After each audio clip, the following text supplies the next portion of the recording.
ഈ കുറ്റവാസനയുള്ള കുട്ടികളിലെ പ്രധാനപ്പെട്ട ഇഷ്ടപ്പെട്ട നടൻ ആരാണെന്ന് ഞങ്ങളും കൂടെ ഒന്നും കൂടെ ഒന്ന് നിരീക്ഷിച്ച് നോക്കി, റിപ്പോർട്ട് ചെയ്ത് നോക്കിയപ്പോൾ, റെക്കോർഡ് ചെയ്ത് നോക്കിയപ്പം മലയാളത്തിലെ ഒരു സൂപ്പർ സ്റ്റാർ, വളരെ വയലൻ്റ് ആയിട്ടുള്ള സിനിമകളിൽ അഭിനയിച്ച് പ്രശസ്തി നേടിയിട്ടുള്ള വയലൻ്റ് ആയിട്ടുള്ള സിനിമകളിൽ അഭിനയിക്കുന്ന ഒരു സൂപ്പർ സ്റ്റാറും തമിഴിലെ വേറൊരു സൂപ്പർ സ്റ്റാറുമാണ് പ്രധാനപ്പെട്ട ഇഷ്ട താരങ്ങൾ.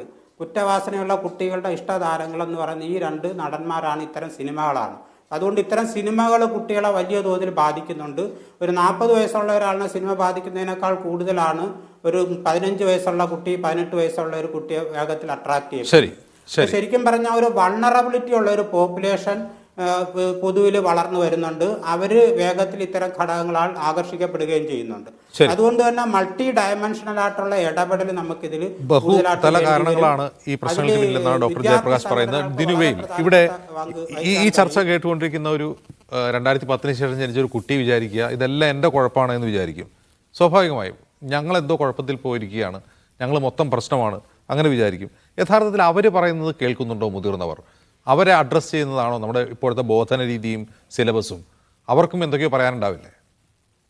വൈലോപ്പിള്ളി ഒരുപക്ഷെ മാമ്പഴം എഴുതിയ സമയത്ത് പറഞ്ഞിട്ടുണ്ട്, വാക്കുകൾ കൂട്ടിച്ചൊല്ലാൻ വെയ്യാത്ത കിടാങ്ങളെ ദീർഘദർശനം ചെയ്യും ദൈവജ്ഞരല്ലോ നിങ്ങൾ. അപ്പം ഇന്ന് AI കാലമാണ്. അപ്പം AI വാക്കുകൾ കൂട്ടിച്ചൊല്ലാൻ മാത്രമല്ല, നമ്മുടെയൊക്കെ ഒരു 10 മടങ്ങ് ദീർഘദർശനം ചെയ്യാൻ സാധിക്കുന്ന രീതിയിൽ ആർട്ടിഫിഷ്യൽ ഇൻ്റലിജൻസ് ഒക്കെ ഉപയോഗിക്കുന്ന തലത്തിലുള്ള കുട്ടികളാണ്. അപ്പം അത്രയും വളരെ സ്പോണ്ടേനിയസ് ആയിക്കൊണ്ട് സഞ്ചരിക്കുന്ന, ലോകത്തെ എല്ലാ വിവരങ്ങളും അത്ര വിരൽത്തുമ്പിൽ ലഭ്യമാകുന്ന കുട്ടികളാണ്. ഇൻഫർമേഷൻ്റെ ഓവർ ഡോസ് കിട്ടിക്കൊണ്ടിരിക്കുന്ന കുട്ടികളും ഒക്കെയാണ്. അപ്പം അവർക്ക് അനുസൃതമായ രീതിയിൽ നമ്മൾ മുന്നോട്ടേക്ക് എത്തിയോ എന്നുള്ളത് വളരെ പ്രധാനപ്പെട്ട ഒരു കാര്യമാണ്. എന്ത് ക്രൈം നടക്കുന്ന സമയത്തും നമുക്കറിയാം ആ ക്രൈമുകൾ നടക്കുന്നത് സ്റ്റേറ്റിനെതിരെയാണ്.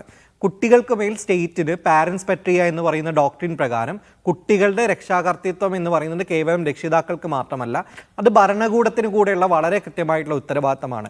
ഇതേ കുട്ടികൾ ഒരുപക്ഷെ നമുക്ക് ചൂരൽമലയിലെ സംഭവം ഉണ്ടായിക്കഴിഞ്ഞ സമയത്ത് ടെക്നോളജി ഉപയോഗിച്ചുകൊണ്ട് വളരെ കൃത്യമായി കോർഡിനേഷനുകൾ ചെയ്തുകൊണ്ട് അവിടുത്തെ ആളുകളെ രക്ഷിക്കാൻ വേണ്ടി സന്നദ്ധ സേനയായി എത്തിച്ചേർന്ന കമ്പാഷൻ്റെ എലമെൻറ്റും നമുക്ക് കാണാൻ വേണ്ടി സാധിക്കുന്നതാണ്.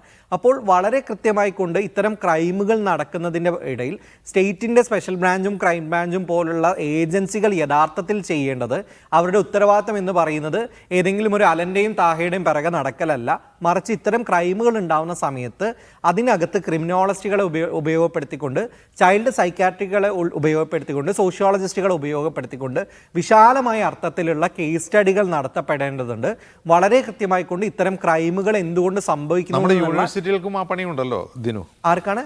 നമ്മുടെ യൂണിവേഴ്സിറ്റികളുണ്ടല്ലോ, തീർച്ചയായിട്ടും ഗവേഷണ സ്ഥാപനങ്ങൾ എന്നുള്ള രീതിയിൽ അവരുടെ ഈ പറയുന്ന കമ്മ്യൂണിറ്റി ഓറിയൻറ്റഡ് ആയിട്ടുള്ള സർവീസ് എന്ന് പറയുന്നത് ഇത്തരം സ്ഥാപനങ്ങളുടെ കൂടി വളരെ കൃത്യമായ പ്രശ്നമാണ്. ഇതിൻ്റെ പ്രശ്നം എന്ന് പറയുന്നത് വയലൻസിനെ നമ്മൾ ഇൻഡിവിജ്വൽ പ്രശ്നമായി കാണാതെ അന്താരാഷ്ട്ര തലത്തിലൊക്കെ കാണുന്ന പോലെ തന്നെ ഒരു പബ്ലിക് ഹെൽത്ത് അപ്രോച്ച് ഇതിൻ്റെ പുറത്തുണ്ടാവണം. പബ്ലിക് ഹെൽത്തിനെ ഹാം ചെയ്യുന്ന ഒരു കാര്യമാണ് വയലൻസ് എന്നും, ആ വയലൻസ് കേവലം അത് അനുഭവിക്കുന്ന മനുഷ്യർക്ക് മാത്രമല്ല. ഇപ്പോൾ കഴിഞ്ഞ ദിവസത്തിൽ അഫാനുമായി ബന്ധപ്പെട്ട വാർത്തകൾ കേവലം ബാധിച്ചിട്ടുള്ള ഒരുപാട് മനുഷ്യരുണ്ട്. ആ വാർത്തകൾ കാണുന്ന, അതിലൂടെ പോകുന്ന, അതിന് മാനസികമായി പബ്ലിക് ഹെൽത്തിനെ കൂടിയാണ് ഇത്തരം കാര്യങ്ങൾ പ്രശ്നവൽക്കരിക്കുന്നത്. അപ്പോൾ ഒരു പബ്ലിക് ഹെൽത്ത് അപ്രോച്ച് ഇതിനെ പുറത്ത് ഉണ്ടാവണം എന്നുണ്ട്. മറ്റൊരു 2-3 കാര്യങ്ങൾ. ഒന്ന്, ഇപ്പം എൻ്റെയൊക്കെ കുട്ടിക്കാലത്ത്, ഇപ്പം 90s കിഡായിരുന്ന ഒരു മില്ലേനിയം കിഡായിരുന്ന എൻ്റെയൊക്കെ കുട്ടിക്കാലത്ത് സംസ്ഥാന സർക്കാരിൻ്റെ നേതൃത്വത്തിൽ കുടുംബശ്രീയുടെ ഒപ്പം ഏറ്റവും ഊർജിതമായി പ്രവർത്തിച്ച ഒരു കാര്യമാണ് ബാലസഭ എന്ന് പറയുന്ന ഒരു നെറ്റ്വർക്ക്. നെയ്ബർഹുഡ് നെറ്റ്വർക്കുകൾ വളരെ കൃത്യമായി അന്ന് ശാക്തീകരിക്കപ്പെട്ടുണ്ടായിട്ടുണ്ടായിരുന്നു. പക്ഷേ കഴിഞ്ഞൊരു 10 വർഷത്തെ ബാലസഭകളുടെ ഹിസ്റ്ററി എടുത്തു കഴിഞ്ഞാൽ അതിൻ്റെ പ്രവർത്തനങ്ങൾ ഈ പറയുന്ന ജനറേഷൻ കുട്ടികൾക്കൊപ്പം എത്തുന്ന രീതിയിലുള്ള പ്രവർത്തനങ്ങളല്ലാത്തത് കൊണ്ട് തന്നെ വ്യാപകമായ കൊഴിഞ്ഞുപോക്കലുകൾ അതിലുണ്ടായിട്ടുണ്ട്. അപ്പം രാഷ്ട്രീയ സംഘടനകളുടെയും വിദ്യാർത്ഥി സംഘടനകൾക്കിടയിൽ വളരെ കൃത്യമായ ഇടപെടലുകൾ ഉണ്ടാവേണ്ടതായിട്ടുണ്ട്.